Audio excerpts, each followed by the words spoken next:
आदिनाथाय श्री गणेश्वराय नमः। ओम श्री सीतारामचंद्राभ्यां नमः। ओम हम हनुमते नमः। श्री परम गुरु चरण कमलेभ्यो नमः। आद्यशक्ति मातु महाकालिकायै नमः। प्रिय सुजन बंधुओं, आप लोग आज श्रीमद्भागवत के 26वें पारायण की गाथा श्रवण करने के लिए उपस्थित हुए हैं। बंधुओं देवियों, कल की गाथा में आपने सुना कि सभी देवताओं ने हनुमान जी को अपने अपने ओर से वरदान दिए। आगे हम गाथा को बढ़ाते हुए सुनते हैं और कहते हैं, सभी देवताओं ने अपने अपने वरदान देने के पश्चात ब्रह्मा जी की ओर देखा तो ब्रह्मा जी हंसे और ब्रह्मा जी ने कहा, देवताओं मैं भी वरदान दूंगा निश्चित, और मैं इनके जीवन के ऊपर कुछ प्रकाश भी डालूंगा। हर से कहो ब्रह्मा वरदानी, राही जगत चिरंजीव ब्रह्मानी, राही जगत चिरंजीव ब्रह्मानी। आनंदित होकर के ब्रह्मा जी ने कहा, देवताओं ए पवन पुत्र हनुमान सदा चिरंजीव रहेंगे, मेरा भी और वरदान है, प्रमाणित रहेंगे। ये महासंत होंगे, इनकी श्रेष्ठ बुद्धि, ये सृष्टि के सबसे बड़े वैज्ञानिक होंगे, और मेरा जो दंड है इससे अबद्ध रहेंगे। मेरे ब्रह्मास्त्र से ये मारे नहीं जा सकेंगे। कभी यदि मौका आएगा मेरे ब्रह्मास्त्र की मर्यादा ये करेंगे और स्वयं फंस भी जाएंगे, तो 2 घड़ी से ज्यादा मेरे ब्रह्मास्त्र का प्रभाव नहीं रहेगा। महासंत बुद्धि बड़े विज्ञानी, मोरे दंड अवध प्रमाणी, मोरे दंड अवध विधानी। ब्रह्मा जी ने ऐसे कहा और फिर बोले, पवन देव सुनो। पवन देव हाथ जोड़ करके खड़े हो गए। पवन देव सुनो, ये तुम्हारे पुत्र हनुमान जी पूरे गुणों के ज्ञाता होंगे।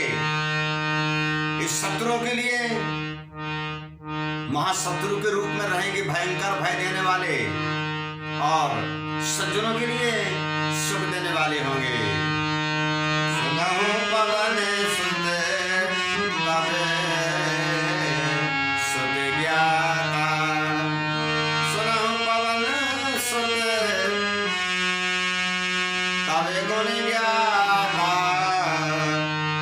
रिपु भय रूप सुजन सुख दाता, रिपु भय रूप सुजन सुख दाता। पवन देवता ने हाथ जोड़ करके कहा, ये आपकी महान कृपा है, आपने मेरे पुत्र को जीवन दान दिया, मैं सदा आपका उपकारी रहूंगा। ब्रह्मा जी ने कहा, इसमें उपकार की कोई बात नहीं, ये तो स्वयं साक्षात शिव हैं। अरे भाई, अपना जस लूटो और इनके साथ अपना नाम बनाओ। ब्रह्मा जी ने क्या कहा, समर भूम नहीं जीत को भले होई जमकार, इच्छामय गति रूप तन, सब विधि सफल सुकार। सुनो, सभी देवताओं सुनो, हनुमान को युद्ध क्षेत्र में कोई परास्त नहीं कर पाएगा, भले यम और काल खुद सामने लड़ने क्यों नहीं आ जाए। और सुनो, इनकी जो गति है ना, इच्छा के अनुसार होगी। ये जितना चलना चाहेंगे, जितना आकाश में जाना चाहेंगे, पाताल में जाना चाहेंगे, इनकी इच्छा के ऊपर निर्भर रहेगा। ये अपनी इच्छा के अनुसार अपना रूप बदलने में भी कुशल होंगे। जब इनकी इच्छा जैसी होगी वैसा रूप धारण कर लेंगे। इस सब प्रकार से हर समय में सफल रहेंगे। पवन देवता ने हाथ जोड़ करके कहा, विधाता मेरे ऊपर बहुत उपकार कर रहे हैं आप। बोले नहीं। और सुनो, यही कपि रूप सृष्टि सुखकारी, परम यशस्वी जनेऊ परिकारी, परम यशस्वी जनेऊ परिकारी। ये वानर नहीं है, जानबूझ करके इन्होंने वानर का रूप बनाया है। सुनो, ये पूरे सृष्टि को सुख देने वाले हैं, ये परम यशस्वी हैं। इनके यश का बखान शास्त्र ऋषि मुनि सब करेंगे। ये अपने भक्तों को सुख देने वाले होंगे। इनका भक्त जो इनका भजन करेगा, चरणों में आएगा, उसे सुख प्राप्त होगा। और सुनो, निज चरित्र आपने मोरे धारा, निज चरित्र आपने मोरे धारा, आपहि राम सुजस संसार, आपहि राम सुजस संसार। इनका स्वयं का चरित्र होगा, इनका चरित्र अलग से होगा। और सुनो, आगे परब्रह्म परमात्मा भगवान राम के रूप में अवतरित होने वाले हैं। वो राम अंगुली उठाकर ब्रह्मा जी कह रहे, वो राम जो अनादि हैं, वो अवतार लेकर के आएंगे, उनका भी नाम राम ही रहेगा। देवताओं, ये उन राम के चरित्र को, उनके सुजस को संसार में स्थापित करेंगे। उनका काम तो चरित्र करना है, लेकिन चरित्र को फैलाने का काम किसका रहेगा? उनके चरित्र को यश देने का काम हनुमान कर रहेगा। और सुनो, राम अवतार लेंगे, राम अपने परम भक्त जय के अवतार रावण का वध करने के लिए, पूरे निशाचरों के कुल का संहार करने के लिए। रावण जो है पूरे निशाचरों को एकत्रित करके रखेगा। देवताओं, निजे चरित्र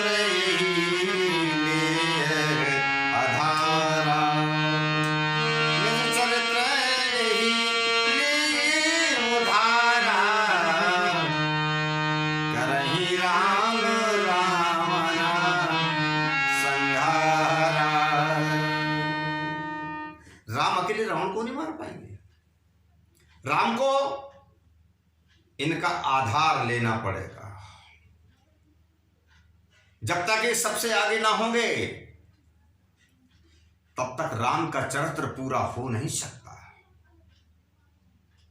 हनुमान की सहायता लेने के पश्चात ही राम रावण का संहार कर पाएंगे। भले वो परब्रह्म परमात्मा है, परंतु ऐसा वरदान है, ऐसा नियम है। देवता और सुनो, इनके कारण सिय राम लक्ष्मण जसवानी करहि परम काज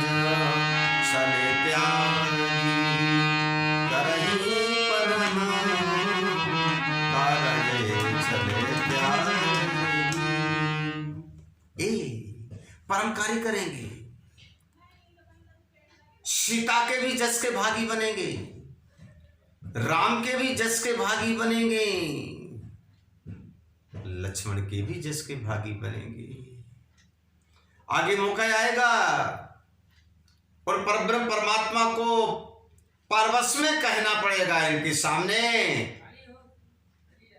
कि मैं तुम्हारा ऋण कैसे चुकाऊं,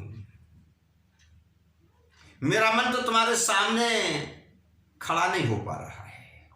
ये परब्रह्म परमात्मा कहेंगे और सही बात है, ब्रह्मा जी की बात सत्य हुई। आइए हम पूज्यपाद तुलसीदास जी की मानस से कहें। हनुमान जी से भगवान राम ने कहा है, प्रत्युपकार करो का तोरा, सन्मुख हुई न सकता मन मोरा, सन्मुख हुई न सकत मन मोरा। ये राम ने कहा। ब्रह्मा जी की आज बात आगे सिद्ध होगी। सज्जनों, ब्रह्मा जी ने इतना कहा और बोले बस समय पूरा हो गया, अब मुझे सृष्टि का कार्य करना है। देवताओं, तुम लोग भी अपना अपना कार्य करो, इनको अपना चरित्र करने दीजिए।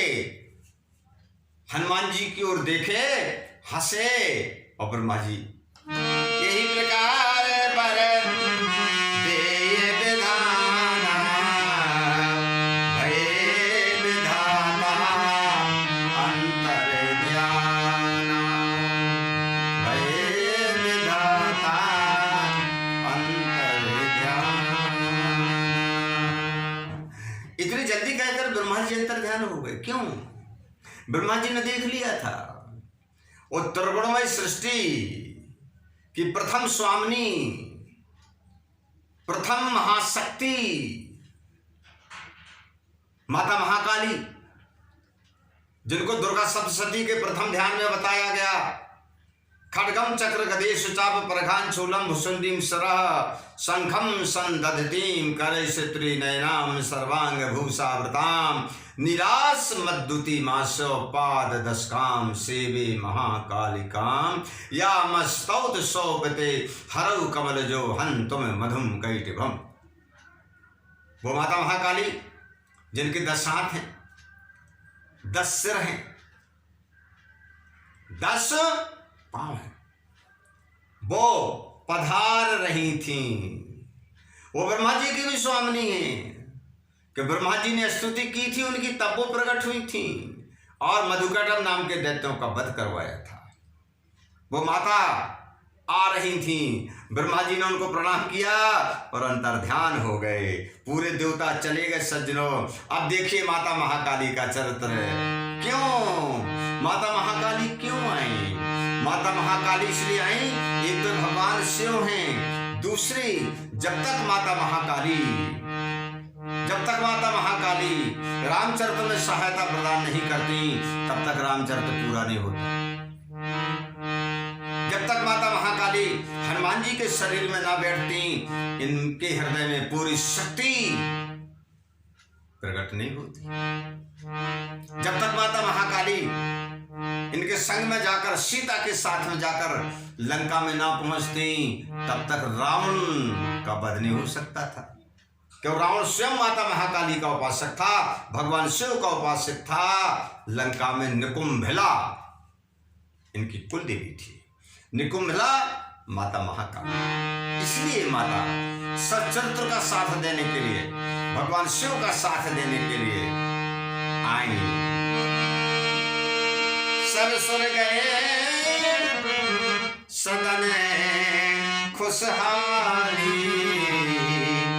समयता ही प्रगति महाकाली, समयता ही प्रगति महाकाली। हाँ, माता काली, माता महाकाली जिनके अनेकों नाम हैं, वो समय पाकर के आज प्रकट हो जाती है। उन्होंने क्या किया? हाँ, सभी ने तो दूर से वरदान दिया था, सभी ने तो अपनी अपनी बात कही थी,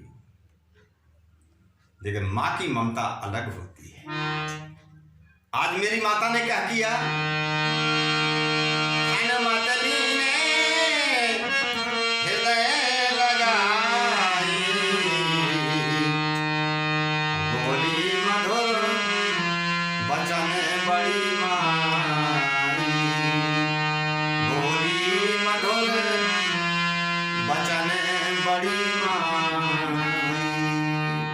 हनुमान जी को उठाया, अपने हृदय से लगा लिया, बड़ी मीठी भाषा में, बड़े प्रेम से वो बड़ी माता, सबसे बड़ी माता, सबसे ज्येष्ठ माता,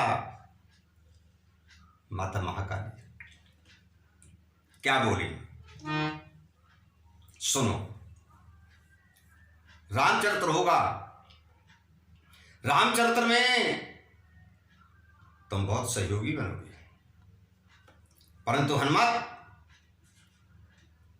मैं तुम्हारी सहायता करूंगी, सीता के साथ में लंका में जाऊंगी, मैं जाऊं सीता के संग, मैं जाऊं सीता के संग, मेदिनी चरित करम रस रंगा,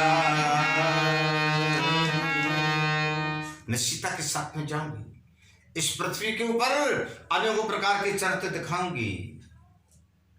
एक और ध्यान रखना, मैं तुम्हें वरदान देती हूं, जब तुम समझो मैं विपत्ति में हूं, जब तुम समझो मैं संकट में हूं, मेरा स्मरण कर लेना, मैं तुम्हारे आगे खड़ी रहूंगी, मैं तुम्हारे आगे चलूंगी। ये वरदान माता महाकाली ने दिया। तुम जग जानो विपत्ति करारी, तुम जग जानो विपत्ति करारी, तो सुमरे हो चले हम तोरे अगारी, सुमरहु चली हम तोरे अगारी। जब तुम मेरा स्मरण करोगे पुत्रो, मैं तुम्हारे आगे आगे चलूंगी। माता ने ऐसा कहा और अपनी तलवार निकाली, अपनी तलवार निकाली और अपनी तलवार हनुमान जी के शरीर के ऊपर यूं फेर दी, सिर से लेकर पांव तक। ये शक्तिपात था। माता ने अपने तलवार के माध्यम से अपनी शक्ति हनुमान जी के शरीर में प्रवेश करा दी। ऐसे कही निज यसी सब तन फेरी, ऐसे कहे निज यसी सब तन फेरी, ज्वाला हनुमत तन सब घेरी, ज्वाला हनुमत तन सब घेरी। मैया ने क्या किया, अपनी तलवार को सिर से पांव तक फेरा, उसके पश्चात जो ज्वाला लिए रहती हैं हाथ में ना, हाँ, ज्वाला प्रतीक है, जिसको हम आज लोग खप्पर बोलते हैं ना, वो ज्वाला है। माता ने ज्वाला लेकर के और हनुमान जी के शरीर की चारों तरफ घुमा दी, शक्ति से परिपूर्ण कर दिया। और फिर क्या किया, तत्काल हनुमान जी के शरीर में समा गई। जैसे ही माता हृदय समाई, महाशक्ति हनुमत आई, महाशक्ति हनुमत आई। सज्जनों, सभी देवताओं के वरदान थे, ऐसा होगा वैसा होगा, लेकिन तत्काल का कोई वरदान नहीं था। माता जैसे महाकाली उनके शरीर में समाहित होती हैं, वैसे हनुमान जी के शरीर में महाशक्ति का प्रादुर्भाव हो गया। शक्ति नहीं, महाशक्ति। उन्हें कैसा लगने लगा, महाशक्ति आई तो कैसा हुआ? असला यह नील आकाशा लांघ जाऊं निहार का पासा, लांघ जाऊं निहार का पासा। उन्हें लगने लगा कि नील आकाश लांघ जाऊं। आकाश में जो सबसे ऊंचे रहने वाली निहारिकाएं हैं, आकाश गंगाएं हैं, लगता है उन्हें मैं उनके पास पहुंच करके उन्हें भी लांघ सकता हूं। ऐसी महाशक्ति। और मन में क्या शक्ति आई, क्या बोलते हैं, क्या सोचते हैं? प्रभु के समा ब्रह्मांड लंघाऊं, परम धाम एक पल में पाऊं, परम धाम एक पल में पाऊं। अद्भुत शक्ति का संचार, इतनी ताकत। उन्हें लगने लगा कि भगवान के सारे ब्रह्मांडों को लांघ जाऊं, पूरे ब्रह्मांड। उन्हें लग रहा कि भगवान का जो परम धाम है, जो भगवान का मुख्य स्थान है, मैं एक पल में पा सकता हूं। इसी शरीर से एक पल में सारे ब्रह्मांड को लांघता हुआ मैं परम धाम एक पल में पा सकता हूं। ऐसी शक्ति आई। लेकिन शक्ति जब आई, माता महाकाली को लगा कि सचमुच में ना उड़ जाएं। माता ने हृदय में कहा, पुत्र नहीं, अभी इसका मौका नहीं है। शक्ति प्राप्त हुई है, अपने ओज को, अपनी उजास को हृदय में रखो, समय आने पर प्रकट करना। माता ने सही कहा। सज्जनों, यदि व्यक्ति के पास कोई पावर है, हर समय उसका प्रयोग ना करिए, समय के ऊपर रखिए। आज माता ने विचार किया, उनके मन में विचार डाला, तो हनुमान जी विचार करते हैं। हृदय विचारों की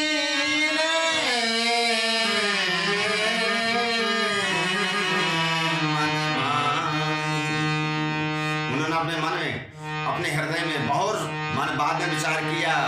बहुर विचार पीने मन माही, यही कारज कर अवसर नाही, यही कारज कर अवसर नाही। उन्होंने कहा माता सही बोल रही। उन्हें मन में विचार किया, इस कार्य का कोई अवसर नहीं है, समय पर देखा जाएगा।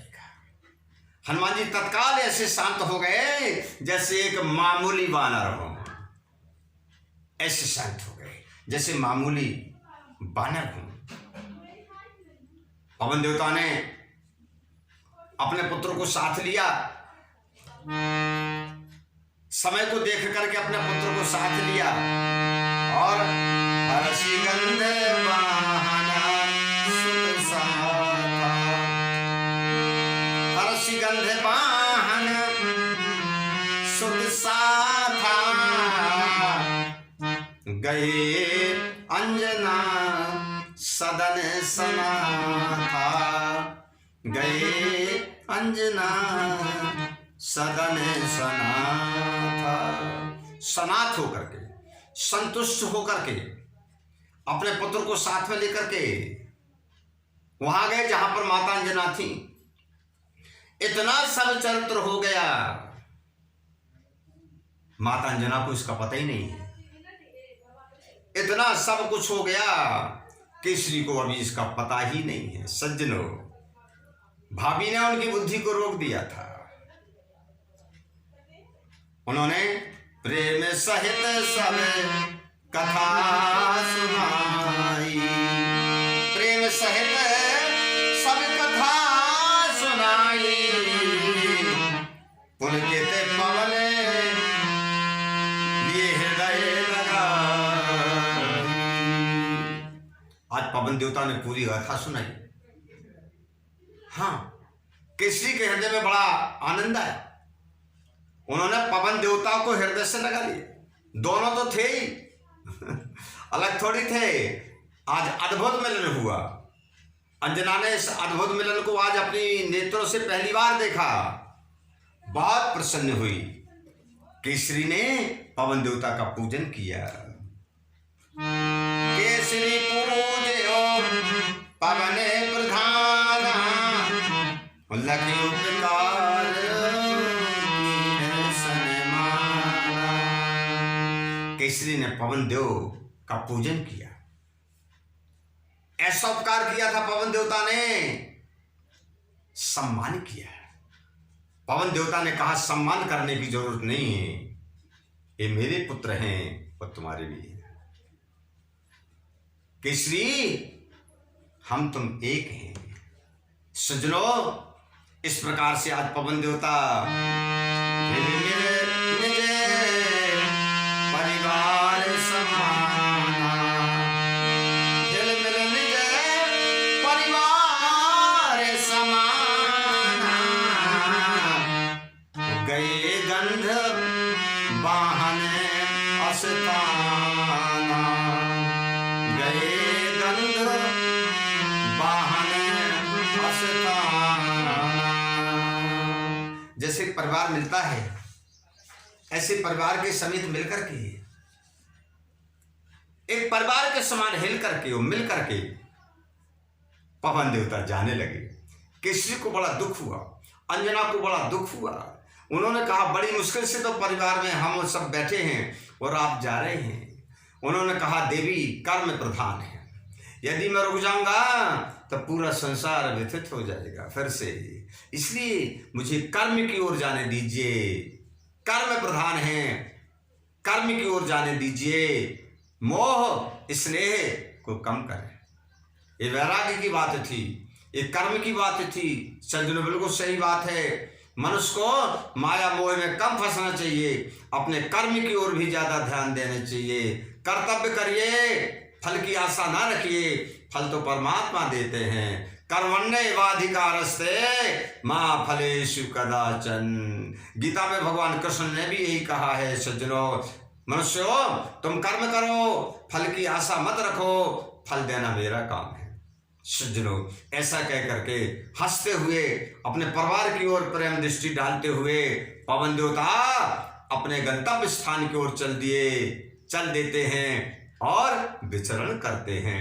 सबको प्राण वायु प्रदान करते हैं। इस प्रकार से सज्जनों, यह चरित्र आप लोगों ने आज श्रवण किया। यह गाथा अनुपम गाथा है। प्रिय सज्जनों, मारुतिमानस कथा के श्रोताओं, इन गाथा को अपने हृदय में रखिए। इतना कहता हुआ आज मैं अपनी वाणी को विश्राम देता हूं। परमात्मा सबको सुखी रखे, सबको शांति दें। वो हनुमान जी सरकार सबके हृदय में निवास करें, सबको अपनी शक्ति और भक्ति प्रदान करें। इतना कहता हुआ बोलिए हनुमान जी सरकार